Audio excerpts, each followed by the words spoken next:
Good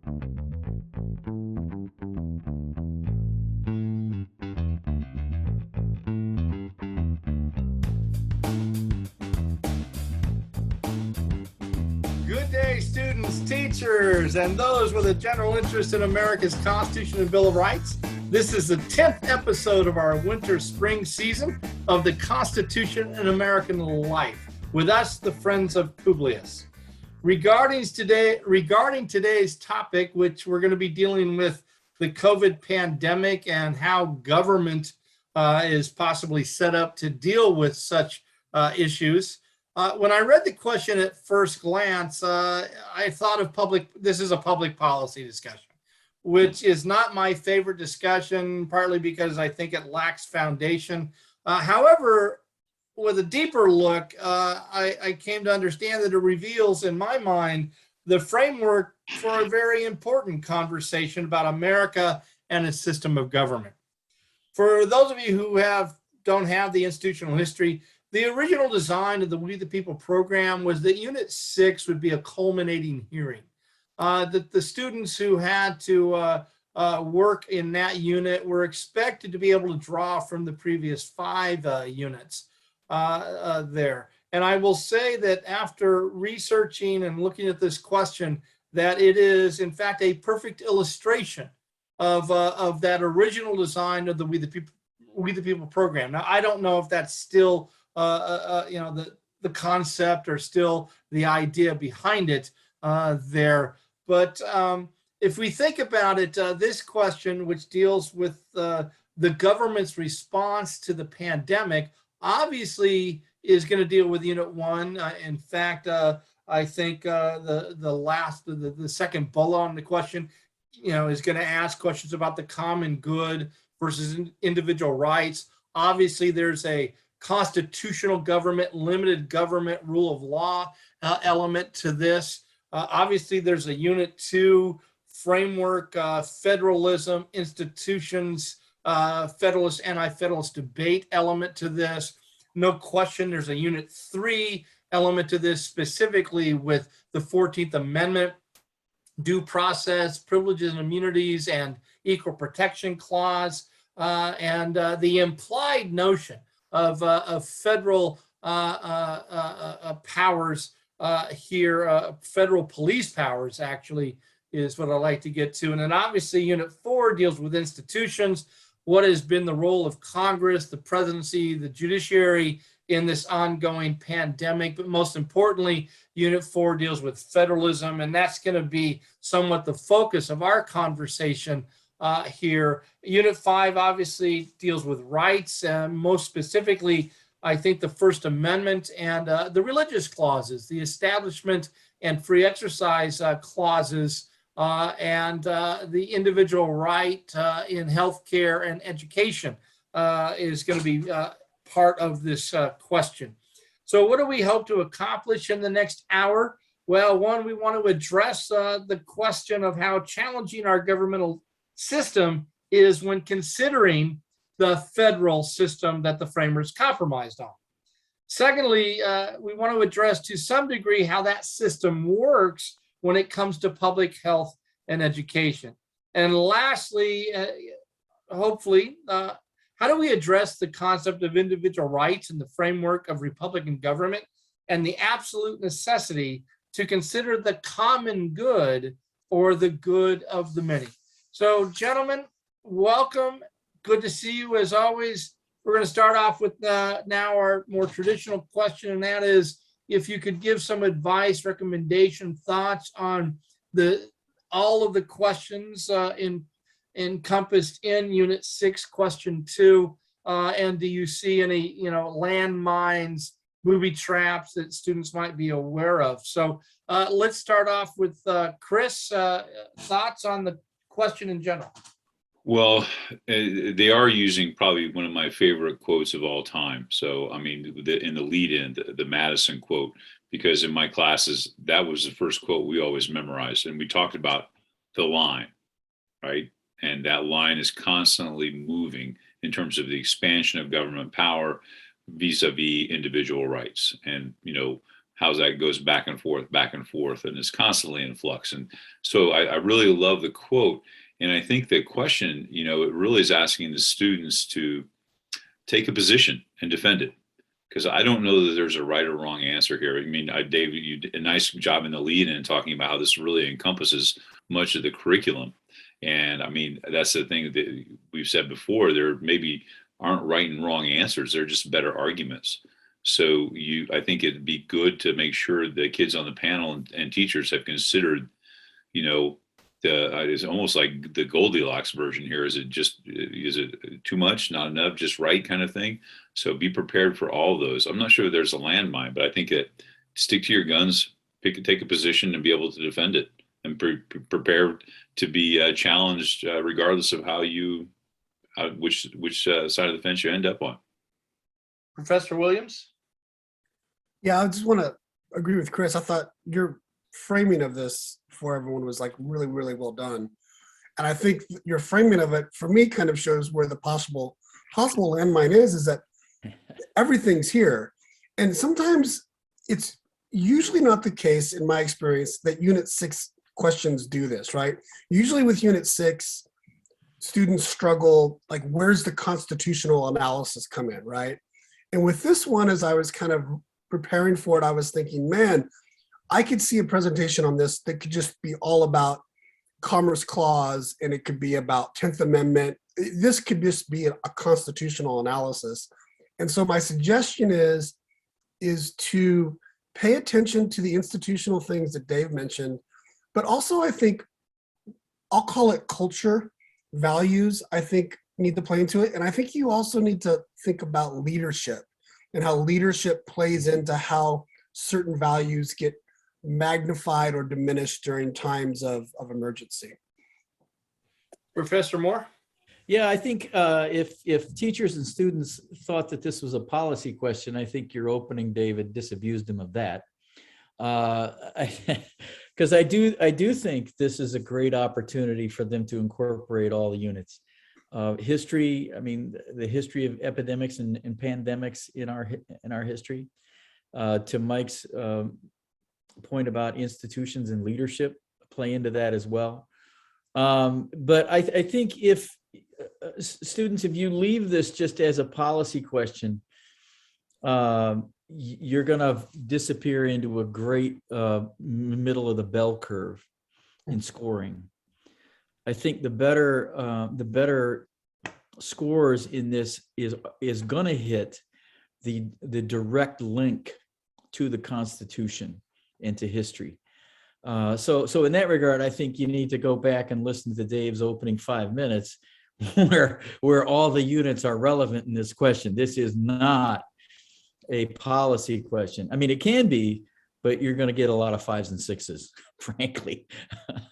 I am curious, Tim and Chris, do you agree with me? Because you guys have been around long enough, as you know, and both of you are high school teachers in the earlier years. Is that still the design of the center? Do you still see Unit 6 as a culminating unit? I do. I've long thought that the teams that do well at nationals have to do well in Unit 1 and 6. I would agree. I'm sorry, Tim. Go ahead. No, that's all. That's all I was Yeah, saying. I do think that, but I also thought, Unit 6 was always that, when you're trying to describe it to the kids coming into the class, this was always the nebulous unit. This was always the one that, it could go any direction. But again, sometimes we all know that some of the Unit 6 questions have been grounded in the Constitution, and sometimes they haven't. But I think this question definitely lends itself to all those aspects, every unit. So again, it's not, I agree with Tim. If you get hung up on the policy, you're going to leave a lot of stuff on the table. Yeah, I'm sure go ahead, Mike. I'm sorry, I want to add one more thing, just kind of an attaboy or a way to go for the center. I mean, we all like the curriculum a lot. That's why we're doing it, but we also all have our own sort of criticisms about it. But man, the curriculum prepares students to answer this question, which is so relevant, right? Like it's all there. And I just wanted to highlight that you can come up with a really good answer based on what you've learned in the We the People program. And I think that just speaks to the power of the program itself. Yeah, and I think all three of you are aware that we have a good friend, former Supreme Court Justice in Oregon, who used to use a metaphor about a house. And I was gonna use that in my introduction, but I forgot the certain components to the house, other than unit one is you got to build the foundation first, and I guess I can't remember with unit six was you start Two, three, doing and four. 2, 3, 4, and 5 are the pillars, and unit 6 is the capstone of the Greek temple. Oh, so when do you start filling in the details inside the house? That's why they're That's the called. court. That's the court. That's the Oh, court. okay. That's why they're called the. That's why they're called the framers. Oh, okay. The court's always been like drywall. They're drywallers. Yeah, so you guys understand some of my struggles and why I didn't decide to quote Justice Sue Leeson on that. So Chris, let's start off with you, and it's a two-part question, but it is meant for all of you. But the first part, this is obviously, given the way they phrase it, this is obviously a question of federalism. So how has federalism complicated our nation's handling of not only COVID pandemics, but a lot of domestic crises? All right. I just don't think it's a pandemic in which federalism, creates some murky kind of procedures here. But that is the focus. So how does federalism maybe get in the way of this? Well, I don't know that it gets in the way per se. I mean, obviously students are going to be doing their research. You're going to come across the idea of police powers, and we know that the states have police powers for protecting the health, welfare, and safety of their residents, and that really still holds true even during this pandemic. And I was thinking about this question, and I'm wondering if it's not necessarily, because obviously you have 50 governors, right? You have 50 state legislatures. And every state legislature and every governor, and we've seen governors at the state level using their emergency powers as an executive within their state. Obviously, we've seen guidance coming down from the federal government, whether it be the Center for Disease Control, whether it be HHS. So we've seen are the presidents themselves, right? Because this has spanned 2 presidential administrations now. So it really has created a crazy patchwork. But I want to say that it's not federalism that's created the problem. It's politics that's created the problem. So because the federalism is not going to go away. That's been with us from the jump, right? And it's going to continue to be, pick your issue, it's going to continue to be an issue. But I think when we've seen the disjointed nature of a response to a pandemic that has killed so many Americans, I think it's been politics that has been the problem. So you guys are free to disagree with me on that. Well, you say it's politics. Okay, I'll accept that. But I guess my problem is maybe I agree with you that it's not the structure of federalism. It's the ignorance of the American people of federalism, because federalism by its very nature can cause confusion over jurisdictional issues and who has authority. All right. And one of the problems is all right, who should be doing what? Well, if we go back to the early days of the pandemic, I mean, the governors and states were looking to the national government for some direction, right? They're looking, okay, so this is what's happening on the ground within our state. There was such a disjointed message coming out of Washington, D.C., because let's face it, the federal government has greater resources to be able to put out one uniform message about what the response should be to this pandemic. And we weren't getting that. And I think Mike addressed that in one of his comments earlier about leadership. And so when there's confusion at the top, we all know what rolls downhill. And students, what rolls downhill is poop rolls downhill. And so when you have this well, cleaning that up a little bit. Yeah, but we got it. So when you have this disjointed message or conflicting messages coming from the top, of course, governors are like, okay, well, I got to get some PPE. Where am I going to get PPE, right? Oh, and so you end up having governors outbidding each other, trying to get protective gear or trying to get ventilators. And so I think that created the confusion, and that helped create this disjointed nature of a response to a terrible pandemic. That's Professor why. Moore. That's what I'm sorry. Go ahead. That's why I believe the issue is not federalism; it's politics. Well, Yeah, Professor Moore and Williams, do you guys, to me, it's the very nature of federalism causes confusion over jurisdiction and who's responsible. Chris, it seemed to me, tended to disagree with that. Where are you guys on that? I'll push back on that a little bit because not to. So, well, first of all, I'm amazed that a guy who lives in North Dakota and as flat as it is knows that poop. I mean, is there any downhill dynamic to living in North Dakota? So, I mean, that's impressive, Chris. Wind comes into play quite a bit. Okay. Well, it could blow uphill then. But I think I'll push back in the sense that I still think that federalism is a component. And I would suggest maybe more so. Certainly politics plays into that, to your point. I'm not saying, I'm sorry to interrupt, Tim, but I think federalism absolutely is a component. Yeah. Absolutely. Because, going back to the traditional police powers, and we can look at case law, we can look at what the courts have said through the years in terms of that. But I do think that politics is a big part of the issue. But I guess I would go back to one of the driving factors in the creation of the CDC back in the 40s. I think it was maybe Roosevelt signed the law signed it into law, is that there was such a disparity between states' health policies, and the CDC was established to correct some of the willy-nilly policies that were going on around the country.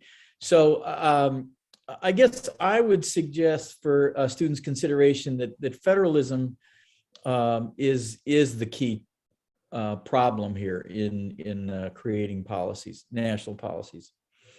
Dr. Williams? Yeah, I agree with what Chris and Tim and you have said, actually. Because I think there's a nuance here, right? I think we said last episode, like, one way to see democracy is not on or off. It's like it's a dimmer, right? And I think, Dave, maybe what you're tapping into is that, I mean, there's a context before COVID-19 that students shouldn't forget about, right? Like, we're at a high point in our culture of distrusting institutions and distrusting the media, distrusting government, distrusting science to some extent in some pockets. And I think that comes into play, right? I think that federalism definitely causes confusion, but when you compound that with a lack of trust and with this brewing political culture that is just not wanting to give the government any benefit of the doubt, then you can run into even more confusion that is then amplified by federalism itself. And that's a good point, Mike, because if students, and I would recommend they do comparative work, look at previous pandemics and disease crises that we've had, you'll notice that there's a cultural difference in how people are able to respond to any leadership at any level, national or local. So I think Mike's point about cultural norms in the middle of these crises is very, very important distinction. So don't lose track of that, students, the cultural dynamic that is in play in each one of these crises that you may be investigating. Well, we've had lesser urgent, health crises in our lifetime. For those of us sitting here, Ebola at one time was seen as a potential crisis. Obviously, in the 1950s, there was some health crises, but we can go back to World War I. And I think that's really probably the best reference here. And it doesn't seem to me, and maybe I read the history wrong, that there was as much confusion. Everybody, and again, I think, Chris mentioned it, state police powers, everybody looked to their state governments. All right. When we look at the influenza, the Spanish flu pandemic and epidemic, that everybody looked to their state governments, and very, very few people looked to the national government. And I'm a little confused. I read multiple sources, and there seems to be a dispute on how President Wilson responded and the national government responded, and maybe you guys have some more clarity. But it seemed back then that everybody was really clear that the state governments were responding to with police powers to public health issues there. So what could we learn from the history of, it's not a big history, but the history of pandemics? I mean, we can go all the way back to the Revolutionary period, right, with pox, and how they dealt with that. And maybe we need to go back that far. So I'm curious how history teaches us on this. Yes, Tim? Well, I think you mentioned a lot there. I'll start out with Jonathan Edwards, actually. You think to Mike's point about culture and leadership playing a role here. Students might want to look him up and how Jonathan Edwards died. He volunteered to be inoculated. And so I think, and in the early part of our country, there was this deference and respect of community leaders. And so when a community leaders like Jonathan Edwards in his town volunteered for inoculation, that carried a lot of weight. Now, it also it carried a lot of weight when he died too, because of it. But leadership has been critical in every one of these outbreaks. I would push back slightly on using just 1918 because there wasn't a vaccination situation the way that COVID has. In other words, that set of controversies didn't play out the way it has now. But many of the other things are analogous, but the vaccine component isn't there. Well, I think if you go back to Philadelphia and the smallpox, I think you can find letters that I think politics played a role in that as well, because you've got Hamilton, if I'm remembering my history right, Hamilton actually has an idea about the inoculation given to him by a former enslaved person. And because they come from the tropics and they're used to dealing with this, and Jefferson's writing some derogatory things about Hamilton, he's not going to be able to handle it anyway. So you see the politics of the personal coming into play in the smallpox outbreak in Philadelphia. Yep. But I was just doing some reading, and in San Francisco in 1918, they had a guy that was like a public health guy, and he was like a public health police guy, and he ends up shooting this guy because he wouldn't put his mask on. And it's like, so he fires a warning shot in the air to get a guy to, because they didn't really have masks. They were encouraging people how to make masks, right? Because we didn't really have that. So they're making homemade masks. And this guy approaches the guy outside of his store and says, "You need to put a mask on." The guy refuses. He fires a warning shot. The guy's name was Henry Miller, no relation to the author. And he approaches the guy, ends up shooting the guy in the leg and the hand. He actually hits two bystanders. And at the hospital, the guy that refused to put his mask on got charged while he was at the hospital for refusing to put a mask on. Think how that would play out today. So, I mean, there is that loss of. Sounds like a school board meeting. Yeah. Yeah. I want to highlight Dave's point because I think it's a good one that, yeah, I think in 1919, 1918, it was a little bit clearer. Our federal system, it was clearer who did what. And the historians can jump back on me on this, but it seems to me like in 1919, the federal government didn't want to exercise that much power and probably didn't have the tools to do so. I was just looking up because a lot of the literature I read this week talked about the Public Health Service Act and how that gives and I had not heard of this act, and looking it up, yeah, guess when it was passed? 1944, right? So you have this whole New Deal, World War II, where the federal government expands, and because people are happy with it for the most part, the GI Bill, winning World War II, everyone's really like confident about government. We are now stuck with this. We have this huge federal government now, national government, that I think, Dave, your point is right. I think it does make it more confusing as to where to turn, because now we have a national government that really wants to play a role that it wasn't playing 100 years ago. Right, and beyond, I guess, just to talk about federalism in general, I think there are so many other issues where there was confusion, up till 1920. Most of them with trade and economic regulation. of who had authority. But I think when it came to public health, there really was not much debate about who had final jurisdiction. And the more important point, and again, Unit 6 partly deals with citizenship, is where do the citizens look to for relief and assistance? And I think that's one of the major transformations of the 20th century, mostly having to deal with the Great Depression and New Deal, is that whereas most of our history, which a lot of people today like to turn back to, is yes, we did look to local and state government. But with the Great Depression, to me, there was a great shift in where the American people turned to. And when we look into the context of this pandemic, given that history, especially post or New Deal, post New Deal, is the confusion has really intensified in so many ways. And I'm wondering, Mike, is that true of, to your knowledge as an international relations guy, is that true around the world, or because the nature of other liberal democracies at their parliamentary systems, that they just don't have the same, they didn't have the same problem that we might have had as far as confusion of jurisdiction? So what can you tell us about the international community's response to the pandemic is in contrasting possibly the United States?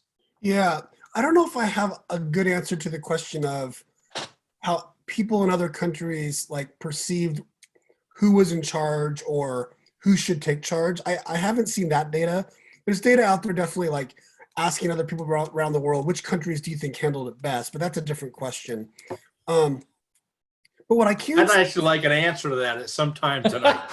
Which one? I am curious. You've obviously done some research, but keep going and we'll do I mean, Germany usually ends up on the top, right? I mean, this was asked of European countries, and United States was generally on the bottom of those questions about who they thought, just looking at other countries. But in thinking about the comparative dynamic, I kind of was looking, like there are these lists you can find, right, through different Brookings Center, different groups are doing the best and worst in terms of who handled COVID. And it's usually the same countries kind of come up, right? Like South Korea, really good job. Vietnam, really good job. New Zealand, really good job. Denmark. And then you have your United States, Brazil's, Russia's, United Kingdoms, right?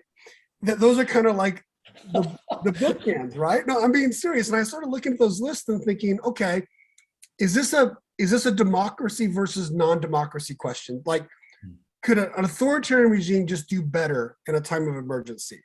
That doesn't seem to really, I mean, the data just doesn't show that variation. Does it have to do with GDP, like just wealth? Well, Burundi had one of the best success rates in terms of not having COVID, a lot of COVID, and they are one of the poorest nations in the world. That doesn't seem to have to do with it. Is it federalism? There are very few countries in the world that have a federal system like the United States, and most of them did poorly. I'm thinking about Russia. I'm thinking about Brazil. I'm thinking about the United States. Of course, Canada is a confederal system, and they've done pretty well. So I don't even know how that structure comes into play.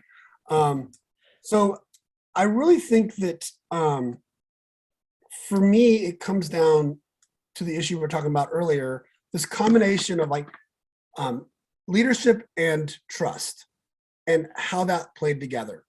And I think when you look at the countries that did not do a good job at handling it, it's when you had leaders who were denying that it was a problem, and you have populations that are prone to distrust their institutions anyways. That's the common denominator that I see looking comparatively.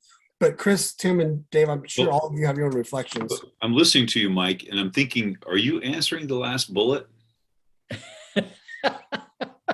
Because when you look at the last bullet of the question, I know we're not there yet, Dave. Sorry, I don't want to jump ahead, but so the idea of that individual right versus the common good, and it seems to me that the countries that did well, right, there's the trust, and there's the ability to check, right, to check my individual versus the common good. Maybe I don't know if it's trust though. I read this something I was reading today about how do you get 10 Canadians out of a pool? You ask them to get out of the pool. Like that's the joke is that like I thought you were going to say you freeze it and get a hockey game going. I wasn't. I'm just saying the joke there is about how Canadians just respond to authority differently than the United States. To me, that's different.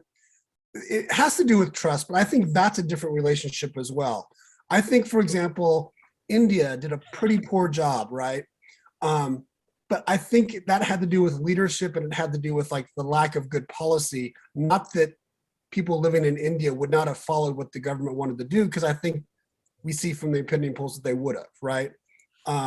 So maybe Well, it is. I mean, I know we're talking, but I think you applied this. Those countries that did better seem to lean towards a more unitary form of government. Yes. Is that accurate? Yes. There now, Canada is a confederation to a certain. Well, it's a federal republic, right? But when it comes to public health, the powers in the Canadian Constitution are clearly granted to the national government, which ours are not. And I think that's something that's very different in that system there. So yeah, I think trust is part of it. Absolutely, trust of government in every issue we talk about is part of it. But also, where powers are granted, I think are a very big thing. And that kind of leads us to the next question to Professor Moore. So, assuming students that if you were of the opinion that the management of COVID policy follows under the federal control, what constitutional basis would you offer for that view? We're going to turn to Professor Moore as our constitutional historical expert here to answer that. Where in the Constitution would you go to, Professor Moore? Wow. Okay. I'll try to keep a straight face here. No, because honestly, all right. There's the general welfare clause. That's not, no. Okay. And I'm going to stop right there because no. And again, I think this could be an important but it gets worse. It gets worse, David. It gets worse. But my wife and I, we had her as a guest on, the general welfare clause is attached to a taxing clause. So that's what I'm saying.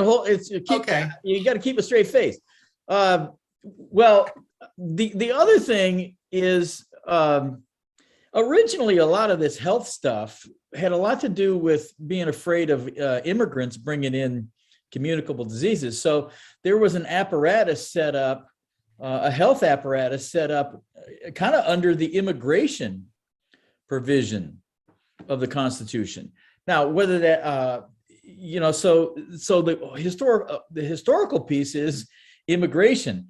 Really, in my estimation, a stretch is the general welfare clause. I think there was some element of commerce power in some of the health laws that were enacted, most notably in 44 by FDR. But the original, here's an interesting twist. There was like a national hospital system connected to the military back in the founding period. And so the basis for that statutory, the laws that were passed by Congress were based on the health of the military personnel. In fact, the Surgeon General, the title Surgeon General, and there's a whole set of legislation related to, there's a military component to this health apparatus. Chris or Mike? No, I would probably say if I'm going to look to the power of the national government, I'm probably going to focus more on the catch-all, and that's the Commerce Clause, right? Because students would know by the time you get to Unit 6, wow, when in doubt, just go with Commerce Clause, because Congress can do whatever they want, with the exception of maybe the gun-free school zone. But I think that's where you may find it. But then the pushback, of course, is going to be the 10th Amendment. It's going to be the 14th Amendment and privileges and immunities. and the traditional police powers of the states as established by the Supreme Court in numerous cases in the 1800s. Well, God, I have so many follow-ups on that. But I'm You getting a asked headache. you asked the question, David. Yeah, I know. But can we for once and all try to provide clarity on the 10th Amendment here? Because the 10th Amendment says that those powers not delegated. It doesn't say not specifically delegated. I think the word is expressly. Thank you. That's a more sophisticated, and that's why I'm the dumbest guy on the panel. I didn't use that word expressly, but this isn't expressly delegated. All right. It's delegated.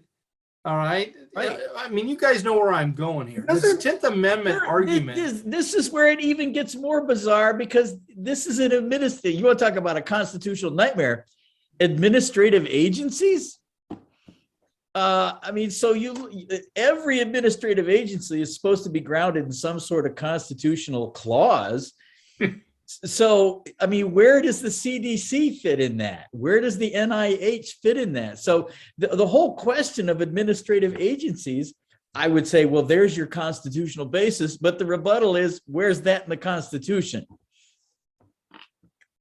Mike?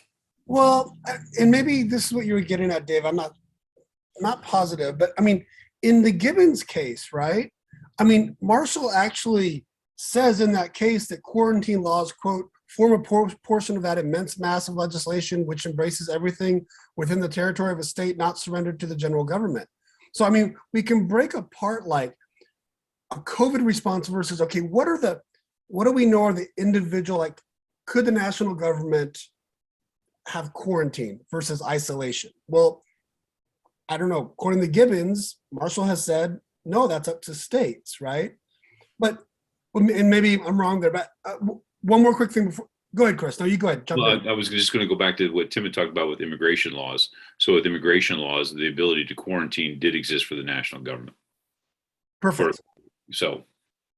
Well, and then my other point, and it gets back to Chris's point at the beginning about politics. Look, we are a union. We are federal, but we are supposed to be acting together, right? I mean, that's. We are? Yeah. Oh. I heard this thing on the radio a while ago. It's like, people always love these movies where an alien came from outer space and the whole human world would unite against this alien. And this professor says that's the alien happened. The alien was COVID, and we did not come together. Like, it just didn't happen. Not countries didn't come together. Individual countries themselves kind of devolved. So what I think is notable here is that there is a scenario where you could see something like COVID happens. The president says, okay, we need to act. Governors, I realize that you have a constitutional responsibility to act.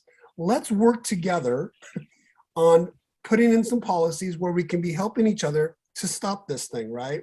But this is where politics gets in the way. And this is where individual governors with their own political ambitions, with their own philosophies of government, would do things just to buck the system or just to make a political point.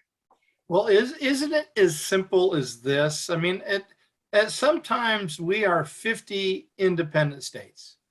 All right, we understand that we have 50 state constitutions. All right, and we're independent, have our own sovereignty. But at other times, we are a union. All right, we are one people.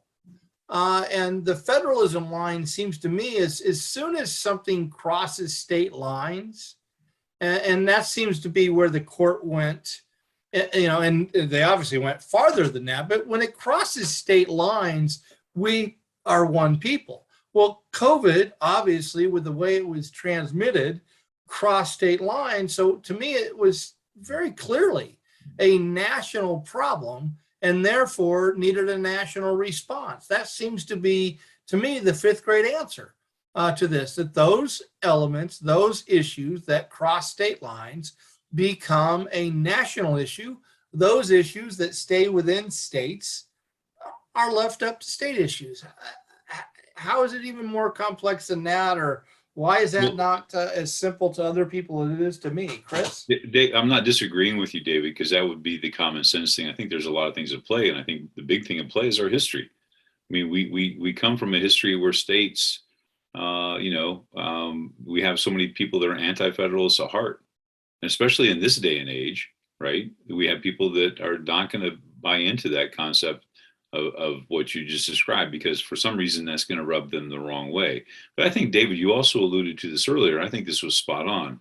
Prior to the Great Depression, prior to, say, FDR's administration, the national government wasn't prepared to deal with this. Wilson definitely did not want to deal with the flu pandemic.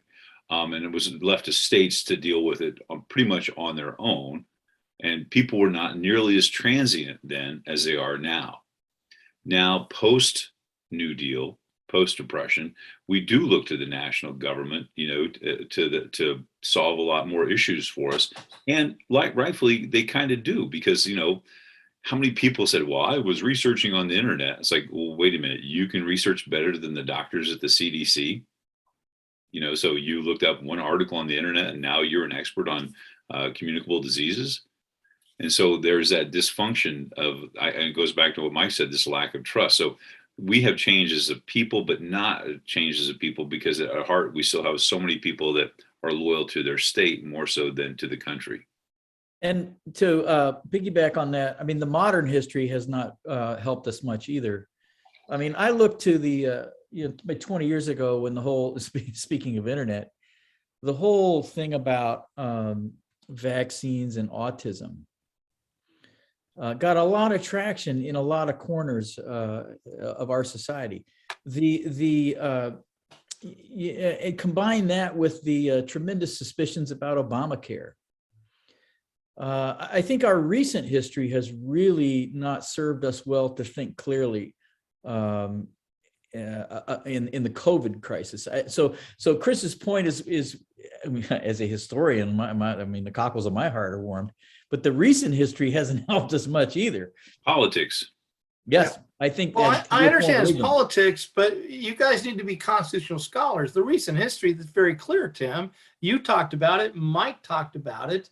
They're the Public Health Act, all right, the creation of the CDC, the creation of the NIH, the creation of the FDA.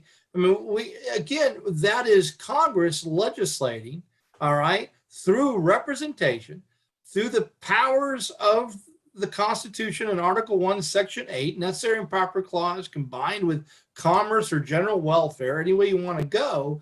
And so it's very clear that if the federal government wanted to approach this through a national program, they have the authority.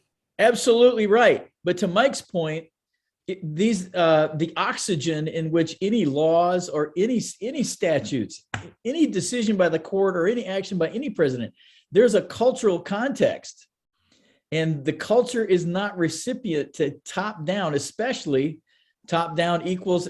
I mean, I know that drives you crazy, but that's BS, because the American people are fickle. They want the national government to do things at various times, which, from my perspective, is no, the national government can't do that. The American people have no idea about the federal system and jurisdiction and what the Constitution says. Well, point well taken. But all I'm suggesting is there's a culture in which policy is accepted or rejected, and that culture right now is not very accepting, and that might be fickle. But David, so David, I'm completely agreeing with you. I'm just comparing the response of the American people to COVID versus 9/11. And so maybe this is a way for students to think about it, because what I hear you saying, David, is that there's an argument that through laws that have been passed, through constitutional cases, that with public health, there's at least an overlapping of powers there. And as long as you're not violating someone's due process rights with imposing your quarantine or whatever, the federal government can do it. That's probably stronger constitutional ground to stand on than commander-in-chief powers that President Bush claimed after 9/11 to fight the war on terror, that most of the public seem to have no problem with. So I think you're making. I'm curious. So, again, Supreme Court, if we want to focus on them, all right, up until the the interpretation of the OSHA Act, all right, that that's now where we sit, all right. To me, the majority of the court was they were being political, because the language of the OSHA Act is so clear that if there is a health issue that impacts labor, all right, and the health of labor, then OSHA has the right to act. Yet the Supreme Court struck the Biden administration's policy to require vaccinations, all right, with companies over 100 employees. Yet the law is very, very clear there. And to me, that is, again, I don't know who said it. I think it was Chris. Everybody's an anti-federalist at some point there. This court is so, I'll be honest, just messes with my head of when they are an anti-federalist and when they aren't. But again, constitutionally, and I agree with you guys, politically is very different, but constitutionally, all right, if you're going to make a constitutional argument, there's no ambiguity, all right? But the Constitution, David, and go ahead, Chris. David, I don't disagree with you in terms of there is a power, but that power doesn't rest with the executive. That power rests with Congress.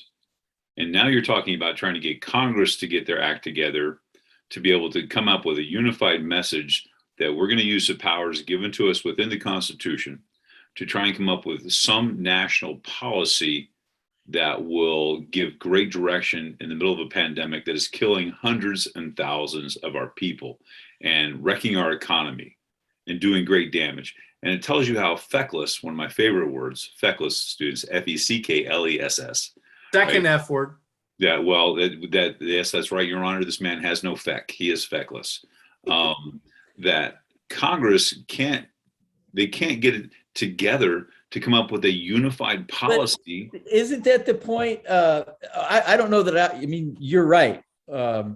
But isn't that the point of why they would dish it off to an administrative agency, which has less credibility than Congress does with the American people? Well, they pass it off to the president, who then will work through administrative agencies and enact using the OSHA guidelines, as David just alluded to come up with policies to try and stop the spread. But then the court says, okay, the federal government has a power within these federal programs because you're giving money to these and or Medicare, Medicaid. You guys can require that, but for companies of 100 more, you don't have that authority. Again, I'm shocked that the Supreme Court would be playing politics with the ruling. I'm just shocked. There was sarcasm there. I think there was sarcasm. So let's move on, Chris, because part of the question does focus on public education. Which is something is all near and dear to our hearts. And the question implies that the national government. How many minutes are we into this? Well, the question does imply, all right, that the federal government does have a role to play in public education vis-a-vis the pandemic. And I'm wondering, Chris, do you agree with that? And if so, by what authority does the federal government have any jurisdiction authority in public education? Oh God, David, I don't think that they do. I mean, even though, having doing a little legwork and saw that was Andrew Johnson actually that first signed something, to create what the precursor to what do we call the national education folks now these days? Yeah, the Education Act, wasn't it called, or something like that? Yeah. Or the Education. And then of course Office of Education in 1867. Yeah, and then you have Jimmy Carter, of course, that creates the Department of Education. And you really don't have the feds taking any real role until you get into No Child Left Behind. And then Obama's going to follow up with, Every Student Succeeds Act, or also known as Race to the Top. So you really have very limited federal role in terms of education. Because you talk about, local stuff. You're talking about really local on the ground, grassroots, control of schools. So I don't know that the feds actually have a role to play, other than guidance, other than one message, one succinct message that we have these agencies that have the ability to come up with this clear message. We believe if you do X, Y, and Z, this will be the best way to alleviate the pandemic. But, Mike? Well, I Mike? mean, I agree. In terms of a constitutional matter, I don't see the role the federal government plays. Congress does have a role to play in terms of funding. And if they wanted to have an influence, they could offer up funding based on conditions, or they could take back funding based on, like, imagine a state or a school district just saying, okay, because of COVID, we're not going to invest in any virtual kind of learning. We're just going to shut the schools down, right? Now, could Congress pass a law, or could the president do something to open up those schools? I don't know. Could Congress try to punish or incentivize those states or school districts based on funding that would be there after the COVID passes? You bet you they could. And to be honest, I didn't look into it this week to know whether Congress actually did that during this COVID crisis, whether they used funding to get what they wanted done in the schools or not. I think they did to some degree, but I think precedent of the Secondary Education Act in the 60s might provide some statutory history as the basis of doing just that. Okay. And I do want to, I agree, Chris, with your general principle and Mike, but I think this goes back to the very beginning. The Northwest Ordinance, what's it say about education? Now, I know you guys know this. it's a good thing. We're going to provide for schools. Right. And that's a national law, right? That's passed by Congress. Yes. But there wasn't a Okay. whole lot of details as to what that looked like administratively. Well, okay, wait, no. So now you're turning to administrative agencies as No, the, I'm not making an argument for anything. All I'm here to do is say that there's a problem in using vague language in the Northwest Ordinance as a foundation. I mean, it's an interesting point that yes, government has had a stake in education. the national government has had an education, or has had a stake in but education. remember, they could do that because they weren't states. Right, they were could do that. yeah, but they were carving out territory to become states, and they created a Right. mandate for those states. Yeah, and that's All right. remarkable that the Articles Congress did it. Exactly. Well, fast forward and you get to Chief Justice Taney, and he would say that Congress doesn't have the ability to regulate territories. Right. Yeah. Right. Well, again, we all know what we feel about Justice Taney and his understanding of the Constitution there. My point is, and this is the profundity that I experienced this week. was Profundity? reading Is that what about- you said? Profundity. Yeah. That didn't make you apoplectic? No. In fact, I was in my happy spot there while doing this. Is the depth and width of federal government involvement in education is far greater than I ever imagined. I always agreed that it was kind of Brown, then Eisenhower, the National Defense Education Act, and we could talk about a whole thing about them. Then we got the ESEA, and we've got all this stuff since the 1950s, but it dates back long before that as far as the federal government having and Mike's absolutely right, having the spending power, all right, to incentivize certain behaviors among states. All right. And it seems to me they could have, I don't think they did, but they could have used that spending power now, especially with all the federal dollars going into a lot of communities, to use that federal power to incentivize states to do certain things. And in fact, I do believe that was a factor in all of this, to people wondering to what degree that would happen. There, go ahead. The federal government did. I mean, because with what we like in education, what we just like to call COVID money, right? Oh, it's COVID money because we got a check from the feds for our COVID money. And so you do see this, the national government has, I don't want to say incentivized, but certainly states have to come up with their plan. You submit the plan to the feds, and the feds say, okay, we like what you're going to do, perhaps for online learning, some type of distance stuff, mitigations. What are you going to do mitigation wise in your buildings and that type of thing? I know that locally, we're gonna we're gonna spend about $3 million of our COVID money for a new hockey rink. So Well, I'm so happy about that as a federal taxpayer. That's just great. Okay. Now it enhances respiratory capacity, right? Wow, you would do well as a lawyer, Tim. That was a very good legal argument there. I like it. I like it. need to take a shower now. Yeah, Professor Williams. This used to be kind of a question. I think I maybe Tim and Chris could clarify. There used to be a question years ago that students had to deal with, maybe at the local questions, to what extent or to what degree is education and healthcare a fundamental right? Mm-hmm. So I'm wondering, I'd like you to comment, to what degree did the pandemic bring to the surface this question of whether healthcare, medical care are individual rights? Do you think they're individual rights constitutionally?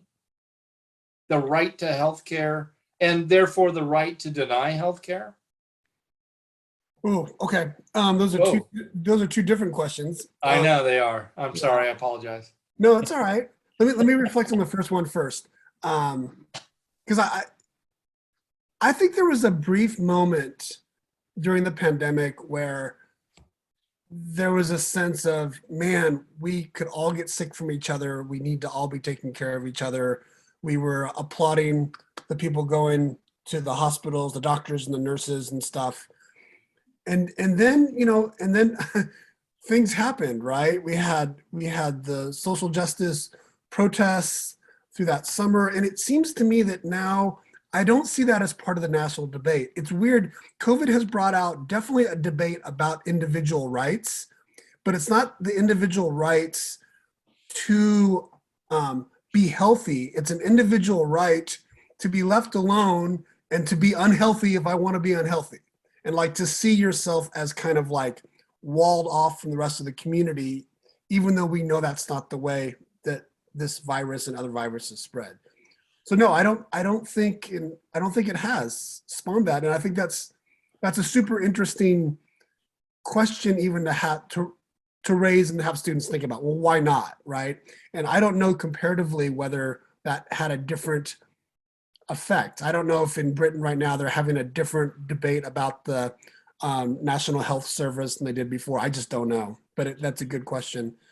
How I feel about it, I would very much like the United States to recognize a fundamental right to health. Well, but I don't see that. I don't see the basis for it in our current constitutional structure. Well, I attended a couple board meetings in the last couple of years here in our town as a somewhat disinterested observer, maybe.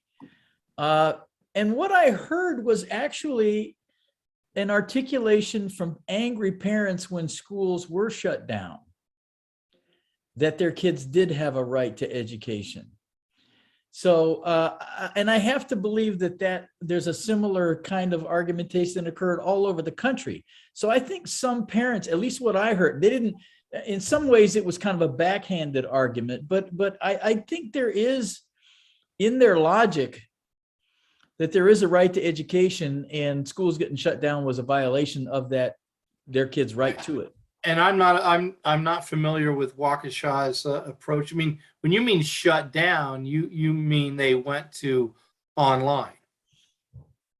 Yep. Right. They were arguing right to education and the right to a quality education, which to me is fascinating.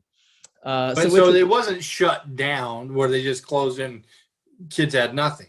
They well, went to online distance. There were some, like in Milwaukee Public, there were some shutdowns for a couple of days here and there. I think maybe one I recall was for a whole couple of weeks. So there was some shutdowns totally, but most of it, I mean, to your point, was mediated learning. But parents were still arguing that that's not education, and my kid has a right to an education. Well, and I want to go back. I heard that in the logic.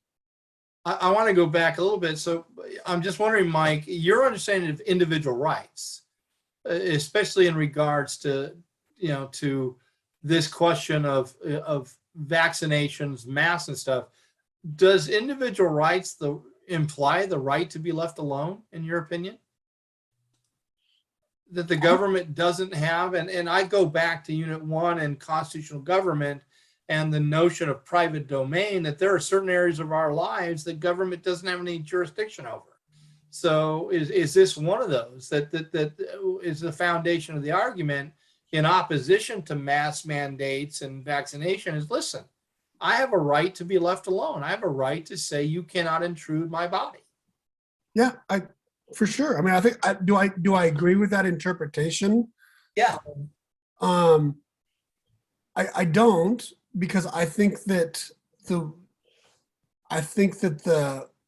framers had in mind a population that was going to have a balance of individual rights and the common good. And that interpretation, which is like, leave me alone, I should be able to do whatever I want, is too far in one direction. Like, that's not, if that's the society that folks want to live in, you know, there are some places in Africa where there is no functioning government and you can be left alone. But, you know, those are not nice places to live. Well, I think there's some places in North Dakota as well. So I don't know, Chris, Well, any thoughts about I that? think this circles back to Chris's opening statement about the line. I mean, it honestly should say, it should be phrased something like, you have the right to be left alone, sort of. I mean, and we fight about that line. I mean, to Chris's original point, that our national discourse has often been about, where's the line right now and are we okay with it? Two things for students to consider. Your right to smoke cannot interfere with my right not to smoke. So if you want to smoke, that's fine. We'll put you in a section. We'll put you in a place, right? Why? For the common good. You still have your right to smoke, but it can't interfere with my right not to smoke. And the idea of that, if you want to talk about getting jabbed with a needle, you have the right not to be jabbed with a needle, but do not send your students to public school in any of the 50 states, because every state has vaccination requirements for students to attend public schools. So, and that's been established. So you have the right to be left alone, but you're not going to send your students to public schools. Hey, Chris, that's such a good point. And I just want to hop on it because Tim made a point about how this is always evolving. And I'm sure some of the students listening are not going to realize there was a day where you'd get on an airplane and there would be a smoking section and a non-smoking section, right, separated by a curtain. There were restaurants where you'd go into where there would be indoors, an indoor smoking section and a, you know, right next to a indoor non-smoking section. And I think at the time, that's where a lot of the American public was like, yeah, that's the right line. Like, I'm protecting the non-smokers because the smoke is not directly next to you, right? And now we look back and we laugh because we understand how ridiculous that is, that the non-smoker doesn't have any rights in that deal at all.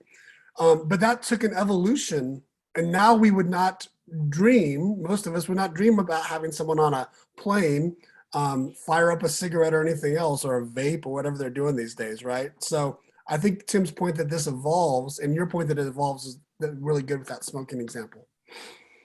Well, so continuing on with this rights discussion, at various points during this pandemic, if we look at individual rights, it's brought up in the context of religious issues and religious rights.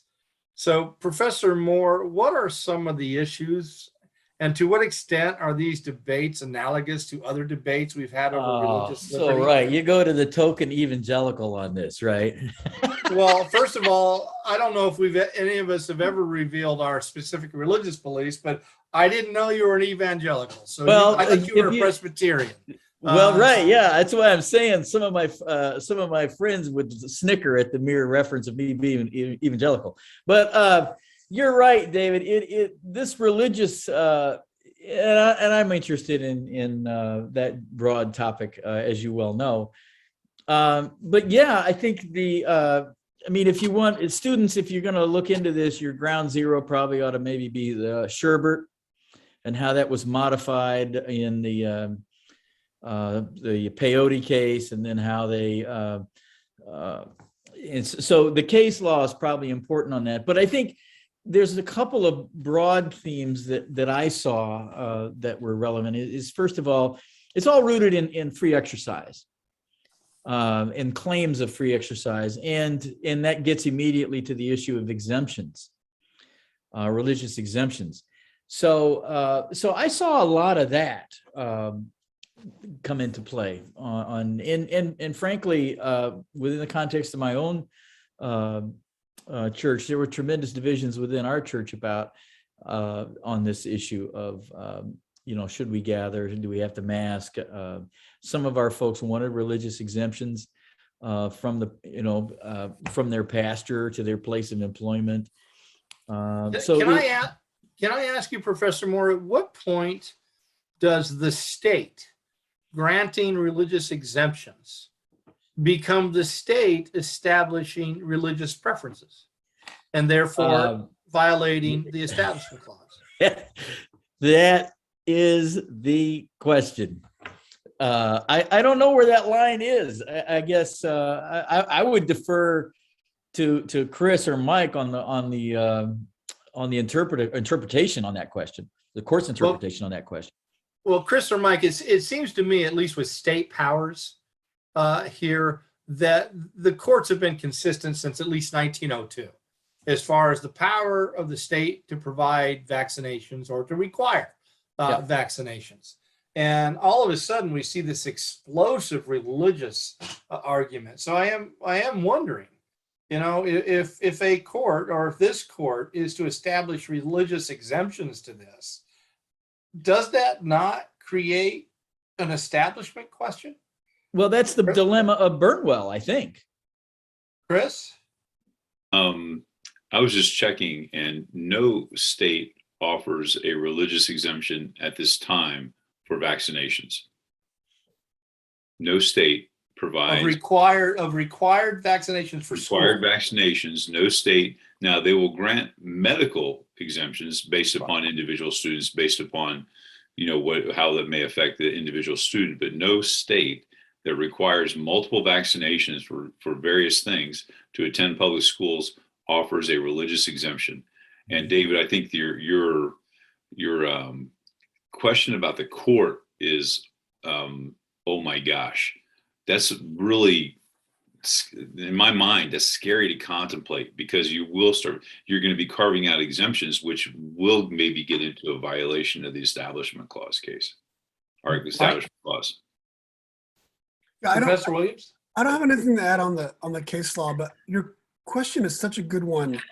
It brought up to mind this discussion we used to have in grad school about the notion of like small L liberalism, right? And this idea that the proponents of liberalism will say it's the best system because there's no moral good that is being proposed by the government. We let everyone can have their own worldview, and we decide to live in a pluralistic place together, right? Where we're all just, no government's going to tell us what we have to believe in. But the very act of neutrality, the saying that we're setting up a system where that happens, is actually saying something. Like, you're actually making a value statement about the world you want to live in. So I think your statement about like how the argument can be made about exemptions is we're just being kind of neutral, right? Is actually just a clever argument to make a value. There you are, Mike. The other thing, you froze. I'm sorry. The other thing to consider too are the exemptions for like when governors step in and say, okay, you can't meet in certain numbers. Is that a violation of my free exercise clause? Right. So therein lies an issue as well at the state level. Yep. Well, is there any equivalency, Tim, Chris, Mike, in history on the religious clauses to this? Well, during the Spanish flu, 1918, 1919, there was the churches were shut down. Communities were shut down, but it was done at the local and state level. So right, but was there a widespread constitutional argument of the unconstitutionality of that? Because theoretically, there was the 14th Amendment and no, not incorporation of religion yet. I'm just wondering if there's any equivalency in history on First Amendment rights, that might be similar to they this. shot the guy for not wearing a mask and he got charged while he's in the hospital. So I'm going to say no. No, I mean that's I think to a theme that we've kind of circled around quite a bit here in this last hour is that the culture has moved under our feet on this. There's not the compliance of the faith communities in prior times is really remarkable compared to the non-compliance of some sections within faith communities now. I think the ground has changed. There's much more of a libertarian impulse in play now within faith communities. Yeah, and that itself is an hour-long topic that we sure. could definitely get into. And so that's probably a good place, ladies and gentlemen, to bring this to a close. Hopefully, we've gotten you to think a little bit about this. Of I'm course, exhausted. I'm exhausted. I'm proud of the group because we never really gave you an answer on a position on how the government responded to the pandemic, because we don't do that. That's for you guys to figure out on your own. Hopefully, you got some foundation and some ways to think about it. Next week, we're going to be dealing with the Bill of Rights and the necessary and proper clause and how you square that circle. So that'll be a fun time. Until then, we hope they have a good week and enjoy the beginnings of spring.